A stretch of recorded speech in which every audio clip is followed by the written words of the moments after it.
This week, I got a book about the 7 natural wonders of the world. I was reading about and looking at pictures of the Grand Canyon. It looks like a huge crack in the earth created by water. That's right. Here, check it out. My mom was reading the book to me, and she read that as you hike into and out of the canyon, you can see different layers of rock on the inside. She read that with each layer, there are all different kinds of rock that are all different kinds of colors. It's like each layer tells a story, remembering how the Grand Canyon became so wonderfully deep.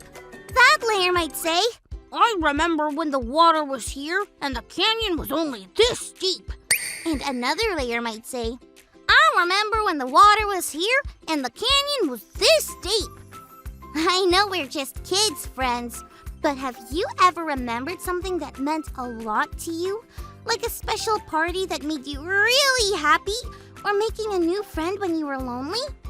So I decided to use this cup of water and this sand to make my own Grand Canyon. I'm gonna pour the water in the sand and see what kind of canyon it creates. But first, let's check out today's Bible story.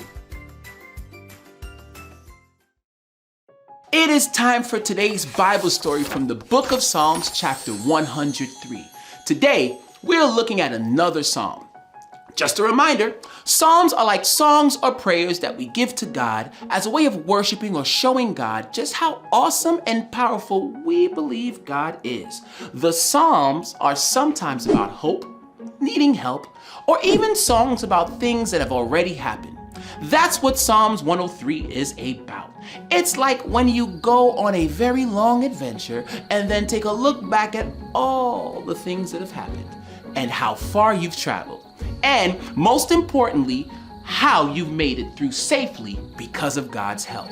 Verses 2 through 4 says, "Praise the Lord, my soul, and forget not his benefits, who forgives you of all sin and heals all of your disease, who redeemed your life from the pit and crowns you with love and compassion." The Psalms writer is thanking God for helping along the way. Like the time when the adventurer was sick, but God made him feel better. The time when the adventurer got stuck in a deep, dark hole, but God pulled him out. The time when God made him feel like they could fly like eagles. Psalms 103 worships God by remembering all the good things God has done. But Psalms 103 doesn't just talk about the good things God has done for us. The psalm also talks about how God takes care of anyone who is hurting and who needs of help. Verse 6 says, "The Lord works righteousness and justice for all the oppressed." This means that God cares for people who are treated unfairly and stands up for them. We think about all the wonderful things God has done for us. And when we do, we can't help but say thank you. And when we're not sure of what to say to God, always know we can worship by remembering what God has done. Whoa! Look at the little Grand Canyon the water made in the sand. It's hard to remember what it was even like before I poured the water in. That Bible story made me think. All of the layers of the rocks in the Grand Canyon show us that it's been there for a very long time, before you and I were even born. But all through that time, it was there, just like God is always there. But wanna know the difference between God and the Grand Canyon?